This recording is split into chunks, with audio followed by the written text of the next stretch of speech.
All right, so sections 1.3 and 1.4 are both pretty short, so we're just going to try to group them together in one video here. Section 1.3 is on experimental design. This is how we can actually design an experiment or a survey that is statistically sound.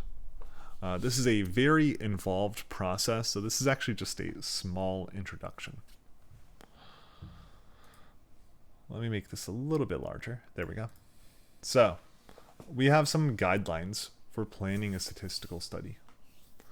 First, we want to identify the individuals that we're interested in.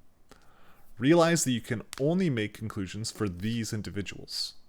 An example would be if you use a fertilizer on a certain genus of plant, you can't necessarily say how that fertilizer will work on any other types of plants. However, if you diversify too much, so if you study too many types of plants, for instance, then you might not be able to tell if there really is an improvement, since then you'll have too many factors to consider. Step 2, we want to specify the variable. You want to make sure that this is something that you can measure and make sure that you can control for all other factors as well. An example here is if you're trying to determine if a fertilizer works by measuring the height of the plants on a particular day, you need to make sure that you can control how much fertilizer you put on the plants, which would be your treatment, and make sure that all the plants receive the same amount of sunlight, water, and temperature. Our third guideline is specify the population. This is important in order to know what conclusions you can make and what individuals you're making these conclusions about. We also want to specify the method for taking measurements or making observations. We want to determine if we're taking a census or a sample. If we're taking a sample, we want to decide on the sampling method. Then we want to actually collect our data.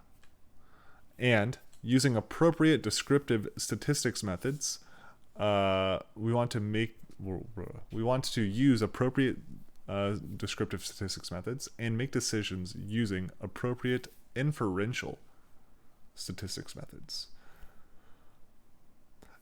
We also want to note any concerns that we might have about our data collection methods and list any recommendations for the future. Maybe in the future someone does your study better. Maybe they have more time or more resources, or, maybe in the future they're able to take into account some of these recommendations that you provide. There are two types of studies.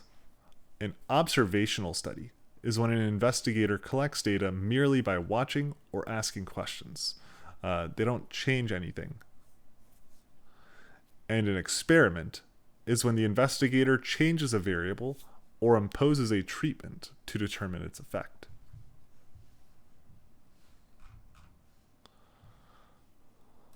Let's look at a couple of examples here.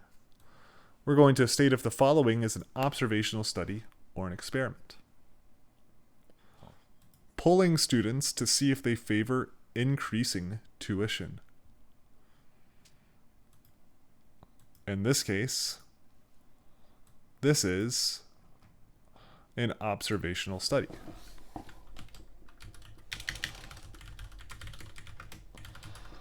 This is because you're only asking questions. You're only asking a question. You're not changing anything. You're not imposing a variable or any kind of treatment or anything. Now for B, giving some students a tutor to see if their grades improve. In this case, this is an experiment. The tutor is the treatment.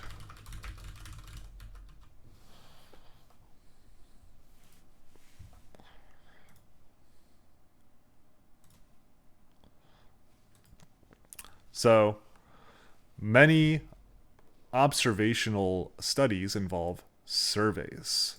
A survey uses questions to collect the data, and needs to be written so there is no bias. In an experiment, we have a few different options. There are randomized two-treatment experiments. In this experiment, there are two treatments, and individuals are randomly placed into the two groups. Either both groups get a treatment, or one group gets a treatment and the other gets nothing or a placebo. The group getting either no treatment or the placebo is called the control group. The group getting the treatment is called the treatment group. The idea of the placebo is that the person thinks that they are receiving a treatment, but in reality they're receiving something like a sugar pill or a fake treatment. Doing this helps to account for the placebo effect, which is where a person's mind makes their body respond to a treatment because they think that they're taking a treatment when they're not really taking a treatment. Note, not every experiment needs a placebo, such as when using animals or plants. We also can't always use a placebo or no treatment. For example, if you're testing a new blood pressure medicine, you can't give a person with high blood pressure a placebo or no treatment because of moral reasons. It wouldn't be okay if someone's thinking that they're going to get treatment for this very serious health condition and they end up just getting a placebo, right? There's also randomized block design. A block is a group of subjects that are similar, but the blocks differ from each other. You randomly assign treatments to subjects inside each block.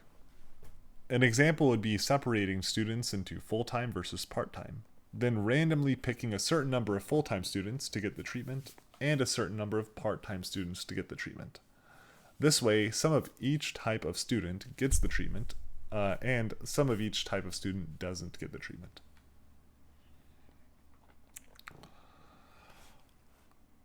We also have rigorous controlled design, or rigorously controlled design.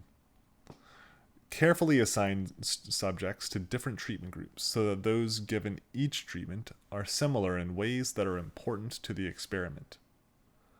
An example would be if you want to have a full-time student who is male, takes only night classes, has a full-time job, and has children in one treatment group, then you need to get the same type of student in the other treatment, getting the other treatment group, or getting the other treatment rather. This type of design is hard to implement since you don't know how many differentiations you'll use, and this should be avoided. And matched pairs design. The treatments are given to two groups that can be matched up with each other in some ways. One example would be to measure the effectiveness of a muscle relaxer cream on the right arm and the left arm of individuals. Then for each individual, you can match up their right arm measurement with their left arm. Another example of this would be before and after experiments, such as weight before and after a diet.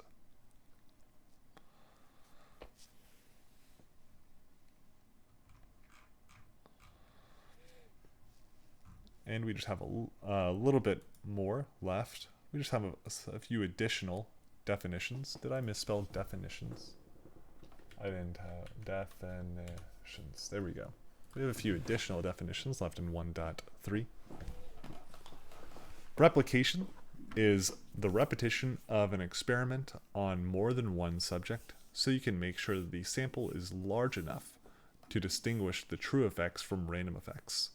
It's also the ability for someone else to duplicate the results of this experiment.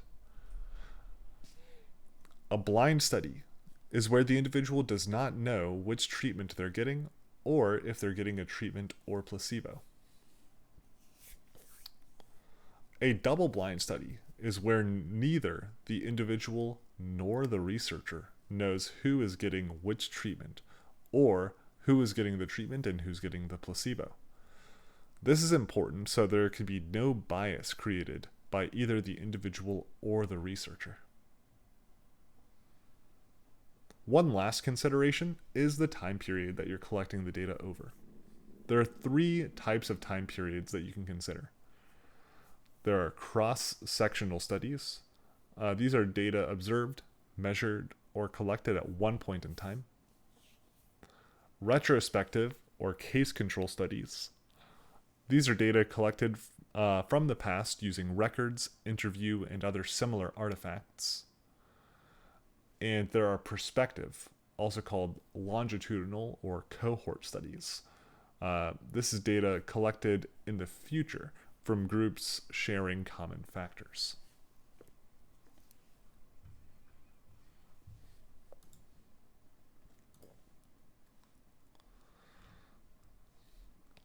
All right, that's it for 1.3. I guess I will go ahead and split this video here and make a 1.4 video.